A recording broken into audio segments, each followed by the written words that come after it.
penanganan konflik.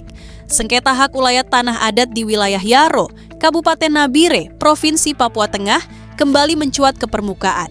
Konflik antara masyarakat Marga Boma atau Kedei Koto dengan kelompok dari Marga Kegou, Makai, dan Magai memperlihatkan potret buram penanganan konflik agraria yang syarat dengan ketimpangan kekuasaan dan dugaan keberpihakan aparat serta pemerintah daerah.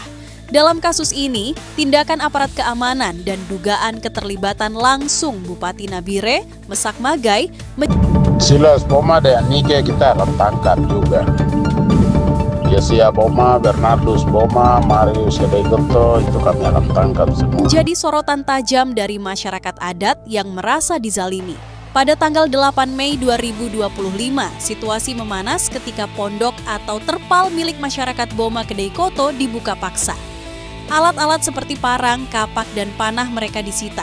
Tidak hanya itu, 15 orang dari kelompok ini ditangkap oleh pihak Polres Nabire dalam operasi malam itu.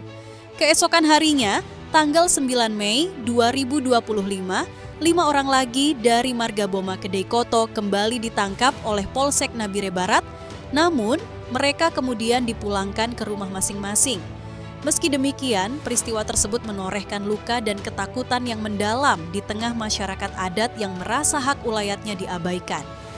Situasi menjadi semakin kompleks ketika kelompok dari Marga Kegou, Makai, dan Magai yang didukung oleh beberapa pemuda dari Dogiyai, Deyai, dan Paniai menyerang dan menguasai pondok milik Boma Kedei Koto setelah alat-alat mereka disita.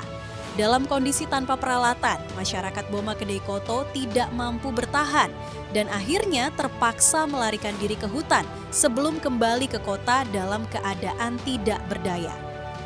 Pertanyaan besar yang muncul dari peristiwa ini adalah, mengapa hanya alat-alat milik satu pihak, yakni Boma Kedei Koto yang disita oleh aparat? Padahal pihak lawan pun menggunakan alat yang sama dalam konflik ini.